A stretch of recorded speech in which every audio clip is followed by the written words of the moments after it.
नमस्कार। आज हम नर्सिंग रिसर्च में स्टैटिस्टिकल पैकेजेस पर बात करेंगे, मतलब गहराई से। हाँ बिल्कुल। हमारे पास कुछ लेख हैं इस पर, और आज का मकसद है ये समझना कि ये डिजिटल टूल्स, ये सॉफ्टवेयर नर्सिंग रिसर्च में डेटा को समझने में कैसे मदद करते हैं। सही कहा। तो ये स्टैटिस्टिकल पैकेज आखिर हैं क्या चीज़? आप इन्हें एक तरह का सुपर स्मार्ट डिजिटल कैलकुलेटर समझ सकते हैं। हाँ, जो बहुत सारा डेटा संभाल सकता है। हाँ, और मुश्किल कैलकुलेशन कर सकता है, चार्ट्स बना सकता है, और यहाँ तक कि हमारी रिसर्च वाली परिकल्पनाओं, मतलब हाइपोथेसिस को टेस्ट भी कर सकता है। बिल्कुल। नर्सिंग रिसर्च के जो नतीजे आते हैं उनको समझने में ये बहुत बहुत मददगार होते हैं। हाँ, तो कौन कौन से पैकेज ज्यादा चलते हैं नर्सिंग में? देखिए, कई हैं, पर SPSS शायद सबसे ज्यादा पॉपुलर है, खासकर स्टूडेंट्स में। अच्छा, क्यों? क्योंकि वो इस्तेमाल करने में काफी आसान है और बहुत कुछ कर लेता है। फिर MS Excel भी है। हाँ, एक्सेल तो सब जानते हैं। हाँ, तो वो छोटे डेटा सेट्स और बिल्कुल बेसिक आंकड़ों के लिए ठीक है, बढ़िया है। अच्छा, मैंने आर, SAS, STATA जैसे नाम भी सुने हैं। उनका क्या, वो थोड़े अलग हैं? हाँ, बढ़िया सवाल पूछा। R जो है वो थोड़ा टेक्निकल है, मतलब उसमें थोड़ी कोडिंग सीखनी पड़ती है। ओहो। पर हाँ, वो बहुत पावरफुल है, खासकर अगर कुछ बहुत जटिल विजुअलाइजेशन करना हो या बिल्कुल नए तरीके का एनालिसिस, बड़े रिसर्च में काम आता है। SAS और स्टेटा ये आपको पब्लिक हेल्थ या फिर बड़े हॉस्पिटल बेस्ड रिसर्च में ज्यादा मिलेंगे, जहाँ डेटा बहुत ज्यादा और कॉम्प्लेक्स होता ये है। समझ गया। और एक EpiInfo भी है, वो CDC का है, मुफ्त सॉफ्टवेयर है, खासकर कम्युनिटी हेल्थ रिसर्च के लिए अच्छा है। ओके। पर देखिए, अगर कोई अभी शुरू कर रहा है अंडर ग्रेजुएट लेवल पर, तो अक्सर SPSS या एक्सेल ही काफी होता है। ठीक है, तो ये तो हुए अलग अलग टूल्स, पर ये असल में करते क्या क्या हैं? मतलब एक नर्स या रिसर्चर के रोज के काम में कैसे आते हैं? कई तरीकों से। पहला तो डेटा एंट्री और उसकी सफाई। सोचिए वो कागजों पर बिखरे नोट्स। हाँ, वो तो सिरदर्द होता है। बिल्कुल। तो ये सब कुछ साफ सुथरे डिजिटल फॉर्मेट में ले आते हैं। फिर दूसरा, ये फटाफट डिस्क्रिप्टिव स्टैटिस्टिक्स निकाल देते हैं, जैसे मीन, मीडियन। हाँ, औसत, मीन, मध्यका, मीडियन, मोड वगैरह। इससे तुरंत डेटा की एक तस्वीर मिल जाती है। और वो जो मुश्किल से टेस्ट लगते हैं, जैसे T-टेस्ट या अनोवा, वो भी करते हैं ये। हाँ, बिल्कुल। वो आते हैं इन्फ्रेंशियल स्टैटिस्टिक्स में। मान लीजिए आपने कोई नई नर्सिंग तकनीक अपनाई, तो T-टेस्ट या अनोवा जैसे तरीके ये पता लगाने में मदद करते हैं कि उस तकनीक का असर क्या वो वाकई में हुआ है, या जो फर्क दिख रहा है वो बस चांस की बात है। अच्छा, मतलब वो स्टेटिस्टिकली सिग्निफिकेंट वाला चक्कर। बिल्कुल वही। ये बताते हैं कि नतीजा सिग्निफिकेंट है या नहीं। फिर ये बढ़िया दिखने वाले ग्राफ और चार्ट भी बना देते हैं, जैसे बार चार्ट, पाई चार्ट। हाँ, histogram, bar chart, pie chart, इनसे नतीजों को समझना और दूसरों को समझाना बहुत आसान हो जाता है। सही बात है। और आखिर में रिपोर्ट लिखने में भी आप नतीजों को टेबल्स वगैरह में आसानी से एक्सपोर्ट कर सकते हैं। इसे किसी असली नर्सिंग उदाहरण से समझ सकते हैं क्या? शायद तब और अच्छे से समझ आए। जरूर।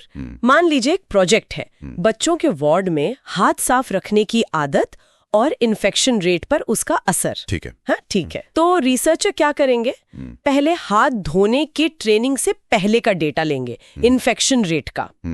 फिर ट्रेनिंग देंगे और फिर बाद का डेटा लेंगे। ओके। फिर इस सारे डेटा को मान लीजिए SPSS में डाला। अब ये देखना है कि ट्रेनिंग के बाद इन्फेक्शन रेट में वाकई कोई कमी आई या नहीं।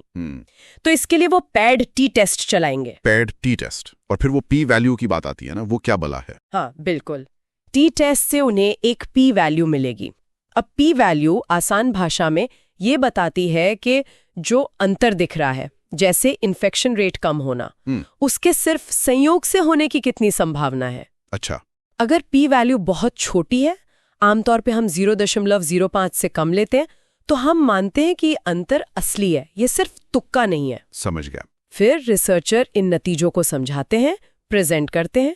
यही तो है सबूत पर आधारित रिसर्च, एविडेंस बेस्ड प्रैक्टिस। हाँ। सोचिए SPSS जैसे टूल ने कैसे उन बिखरे आंकड़ों को एक ठोस सबूत में बदला। शायद पता चले कि इन्फेक्शन 30% कम हो गए। वाह, ये तो वाकई बहुत असरदार लगता है। तो ये सब नर्सिंग स्टूडेंट्स के लिए इतना जरूरी क्यों है? क्या ये सिर्फ उनके लिए नहीं जो आगे चलकर फुल टाइम रिसर्चर बनना चाहते हैं? नहीं, बिल्कुल नहीं। देखिए, नर्सिंग सिर्फ मरीज की देखभाल करना ही नहीं है, ये एविडेंस बेस्ड प्रैक्टिस है। मतलब हम जो भी कर रहे हैं उसके पीछे कोई ठोस वैज्ञानिक सबूत होना चाहिए। सही है। और वो सबूत आता है अच्छी रिसर्च से, और अच्छी रिसर्च के लिए चाहिए अच्छा डेटा विश्लेषण। और वहीं ये पैकेजेस काम आते हैं। बिल्कुल, ये नर्सों को बेहतर फैसले लेने में, मरीजों की देखभाल को सुधारने में और हाँ, अपना रिसर्च पब्लिश करने में भी मदद करते हैं। लेकिन ये सब सीखना, इसमें टाइम तो लगता होगा। कई लोग शायद इससे मुश्किल समझकर कतराते भी होंगे। हाँ, देखिए, शुरुआत में थोड़ा समय तो देना पड़ता है, ये सच है। लेकिन आजकल सीखने के लिए इतने सारे रिसोर्सेज हैं, ऑनलाइन वर्कशॉप्स हैं। और यकीन मानिए, ये मेहनत बेकार नहीं जाती, आगे चलकर बहुत काम आती है। स्टूडेंट्स के लिए एक छोटा सा नुस्खा है, एक एक्रोनिम है DHIG। DHIG? हाँ, D से डेटा एंट्री, डेटा डालना, A से एनालिसिस, विश्लेषण करना, H से हाइपोथेसिस टेस्टिंग, परिकल्पना जांचना, I से इंटरप्रिटेशन, नतीजों का मतलब निकालना, और G से ग्राफ बनाना। अच्छा। इन स्टेजेस को समझना जरूरी है, और ये पैकेजेस इसी पूरी प्रक्रिया को स्ट्रीमलाइन करते हैं, आसान बनाते हैं। तो मतलब कुल मिला के बात यह है कि SPSS हो, एक्सेल हो या कोई और स्टैटिस्टिकल पैकेज, ये सिर्फ सॉफ्टवेयर्स नहीं है। नहीं, बिल्कुल नहीं। ये नर्सिंग रिसर्च की यात्रा में जरूरी साथी हैं, है ना? ये डेटा के सागर में नेविगेट करने, नतीजों का सही अर्थ निकालने और अपनी फाइंडिंग्स को आत्मविश्वास से पेश करने में मदद करते हैं। बिल्कुल सही कहा। इन्हें सीखना एक बहुत ही फायदेमंद निवेश है अपने करियर के लिए। हाँ, और अंत में एक सवाल, बस सोचने के लिए। जरा सोचिए, जब नर्सें डेटा विश्लेषण में और कुशल हो जाएंगे, तो वे न सिर्फ मरीजों की देखभाल को बेहतर बना पाएंगे, बल्कि क्या वो पूरी हेल्थ केयर प्रणाली में बड़े सकारात्मक बदलाव लाने का नेतृत्व भी कर सकती हैं।